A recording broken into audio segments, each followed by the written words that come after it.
right, in our previous video we did a banner, and I did a banner with a fox and some Viking runes on it.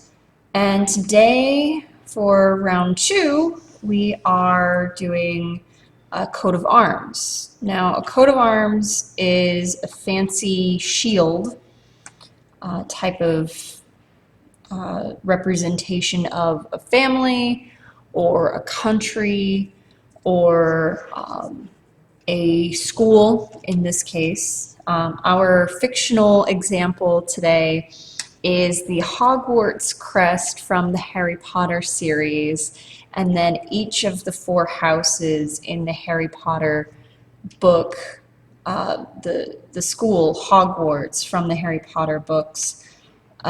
Each house has their own crest as well, and this is a very good example of what a coat of arms is and what it should do, which is represent a group or a school in this case.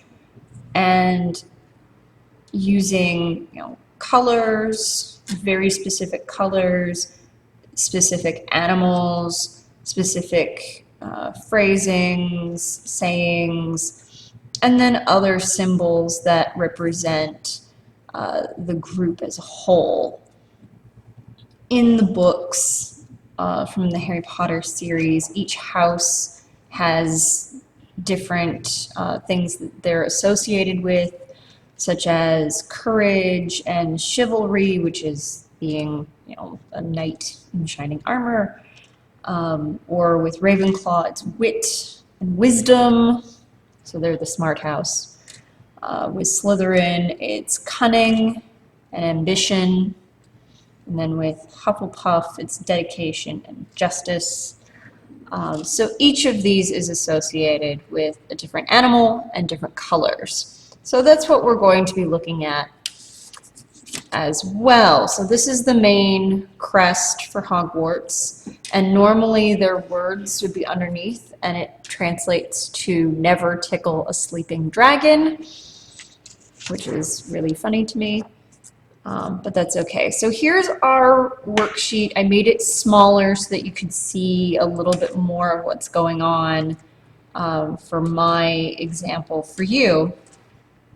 And I have a basic shield and a basic lower banner, and that's okay. If you want to go with something a little bit fancier, that's fine too. But we're going back to using the color chart, and we have the heraldic animals and symbols like what we had with our last video. But before we even get to these, we have a few other charts to get started with.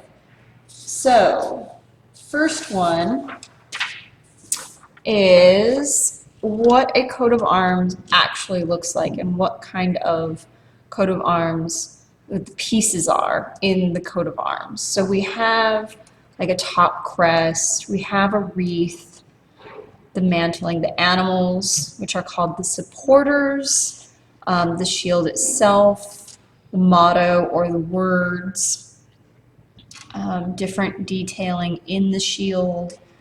Each of these things has a different meaning, and each of these has a very, very deep meaning to the person or family or school or country that it is associated with. Most countries, especially if they were a part of the British Empire, have a coat of arms of some sort. And there are examples of this in the Google Drive folder. All right, so before we get started with our actual shield, we're going to look at this chart, which is the shield shapes, which are the different ways that shields and coats of arms are split. So in the example of the Hogwarts crest, it's split in quarters, so it would be this first one. So it's split into 4 different sections, with each section being different, but then coming together as a whole, which is fine. Another way of the quartering would also be a cross, where the cross itself has a different association than each of the different sections. This could be considered a cross, but it's much more the quarter, because the crossbars themselves don't actually have any significant meaning other than splitting up the shield into 4 different sections, which is fine. Some different coats of arms go super fancy and detailed. This requires a lot more precision than I have. Same thing with the checkerboard and then the cross checkerboard. Nope, not for me, which is fine. If you decide that you want to go this route, I highly advise sticking to 2 different colors, because otherwise it could get confusing, and with that it could get frustrating, and I don't want that for you. So I would try and keep it simple, keep it fairly simple. Not necessarily minimalistic, but simple. So I'm actually going to do the bend, but I'm going to do it lower left to high right rather than this way. So that's the one that I'm going to be going with. Now, once again, with the heraldic animals, I'm going to be going with the fox again.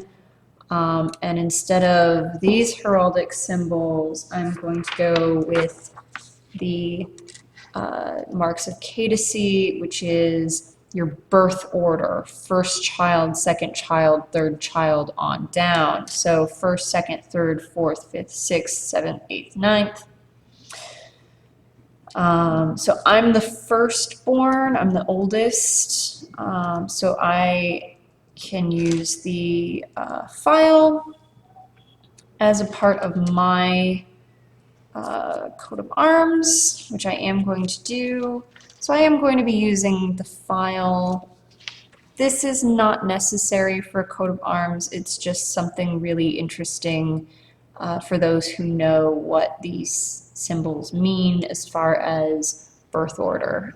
This was a very common thing in medieval Europe, where you very proudly, or not so proudly if you were a younger child, displayed your mark of Cadice saying, I'm the oldest, I'm the second oldest, I'm the third oldest, and that also meant what you would inherit when your head of house, typically your father, passed away. Getting on into that.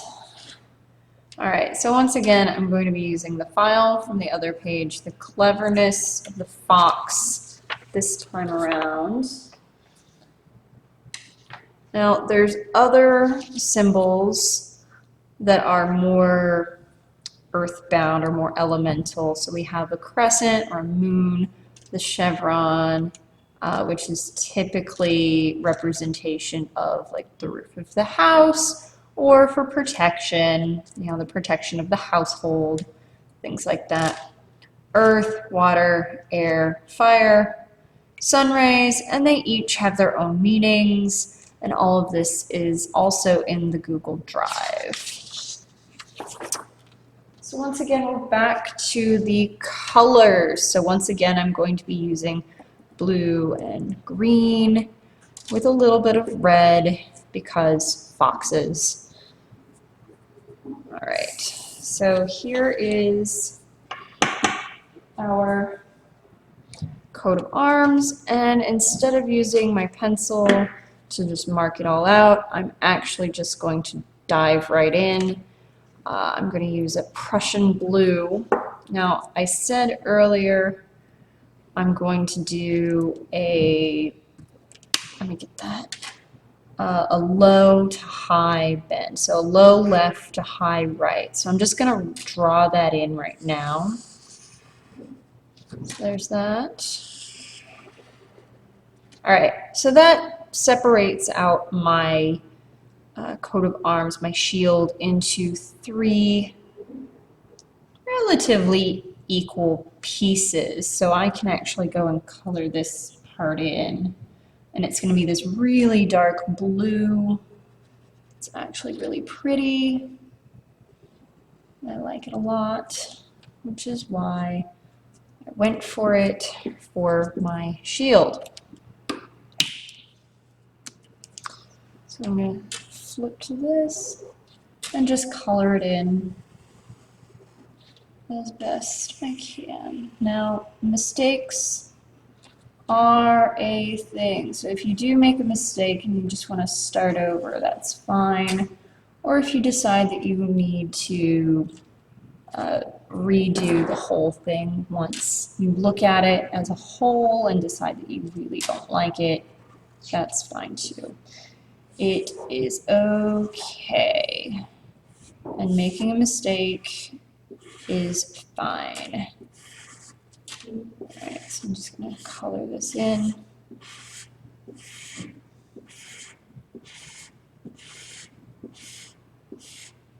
And it's not going to look that great, but it's not going to look bad either. So let's start going that way. I've made better, but I've also done a lot worse, which is fine.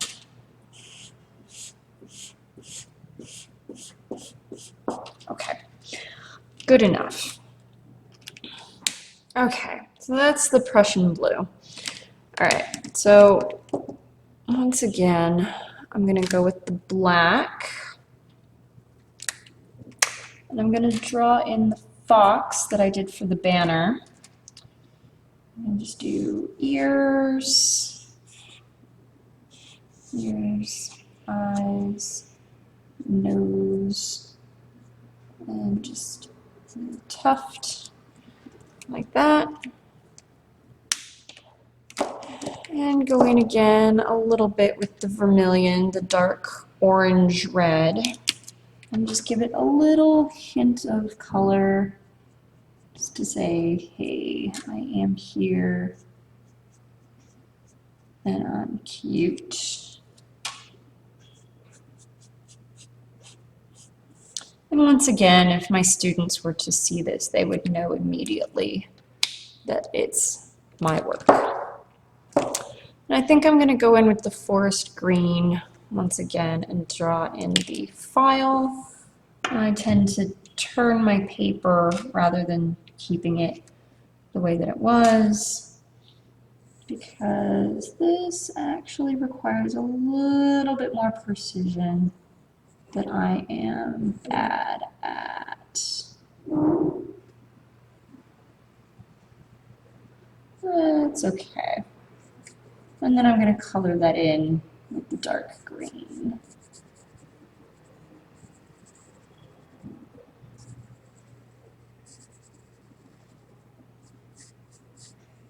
There we go. So that's for the most part, that's my coat of arms. We have the file, the fox, the banner. No big deal. Now this bottom part, I am actually going to use a smaller version of my normal words. My normal phrase, my students will know this, is don't forget to be awesome. So instead of writing out don't forget to be awesome down here, I'm actually going to write out DFTBA, which stands for don't forget to be awesome. Now I think I'm going to do that in a teal color because it sounds like fun. And some people will put their name in the bottom. I am obviously not. DFT.